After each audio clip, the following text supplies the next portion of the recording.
एमंत कृष्ण बाणी शुणी हसी बोलती ठाकुराणी से तो पोई किस कला केमंते होई न रहिला। एमंते केते दिन गला साधव मने विचारिला। एबे करिबा सुविचार तो पोईर विभागर। ज्येष्ठ भ्रातार एही बाणी समस्ते भाई माने शुणी बोइले कहिबा उचित जे साधु श्रेष्ठ कुलवंत।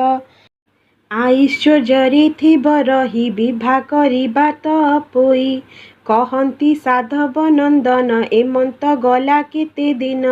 बिरंची बोलिण साधव ताहार धन असंभव। कुबेर संपत्ति कुबली प्रताप न पारिब कली। सेहि दीपरे तार घर ता पुत्र नाम रत्नाकर। सुंदर सुबुद्धि पंडित गरिष्ठ पणे बलवंत। काहाकू विभा करिबाकू ता पिता विचारे मनकू। दूत मानकू डकाइला प्रसंग करिण पेशिला। तक्षणे दूत माने गले थोकाए राज्य से बुलिले। तनय साधवर सुत से राज्य से ही भाग्यवंत। एक भौणी सात भाई ताहार नाम तो पोई। ताहांक द्वारे दूत आसी प्रसंग कहिले विशेषी। बोइले बिरंची साधुत ताहांक पुत्र बलवंत। तो पोई की विभा कर ए कथा उचित बेभार। एमंत कही दूत माने मेलाणी होइले बहने। जाइण साधव भवन कहिले सकल विधान। शुणी साधव तोष होई जे विधि विधान भियई। कुल धर्मर जेउ रीति सेहि प्रकारे से करती। मंगल कृत्य जे भियण मिली बहुत नारीगण। नवीन भाण्ड मंगुलिले समस्त हुड़हुड़ी देले। वस्त्रभूषण अलंकार जे पूजा विधि उपचार। देईण समस्ते पूजंती जुबती हुड़हुड़ी द्यंती। शंख महुरी नाना वाद्य बाजन्ते उछुळे शबद। सेठारे हुअंती मेलाणी बर कन्याकू घर आणी। ढाळंती नेही तीर्थ जल जुबती होई एक मेळ। चारिते तहु पोछि देले मिलन वस्त्र पिंधाइले। एथि उतारुआर दिन विवाह उत्सव जोग लग्न। ब्राह्मण ज्योतिष आसी विशेष पचारंती बसी। कहन्ते समस्ते शुणिले विवाह उद्यम पचारिले। मंगल वाद्य उच्चारंती बरकू बेदीरे बसांती।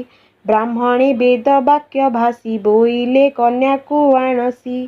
ता शुणी कन्याकू अणाई लवण चौरी पकाई। अष्टरत्नर अलंकार खंजिले कन्यार शरीर। झिय बसन पिंधाइण देवांग वस्त्र उपरण। देईण कन्याकू आଣିले बेदी उपरे बसाइले। अनेक वाक्य बजावंती जुबती हुड़हुड़ी द्यंती। शबद शुभे घोर नाद ब्राह्मणे पढ़ुछंती वेद। जनगहळे नुहे पसी देखी कर कन्याकू तोषी। समस्ते धन्य धन्य कले विवाह उत्सव बढ़ाइले। बंधु कुटुंब ज्ञाति जन भोजन कले मिष्ट अन्न। से दिन रजनी पाहिला रवि किरण पकाशिला। सात भाई की अणाइला बिरंची साधव उठिला। बोइला मेलाणी आंभकू बहन दिय हे जीवाकू। शुणी तनय साधु सुते उद्यम कले जीवा अर्थे।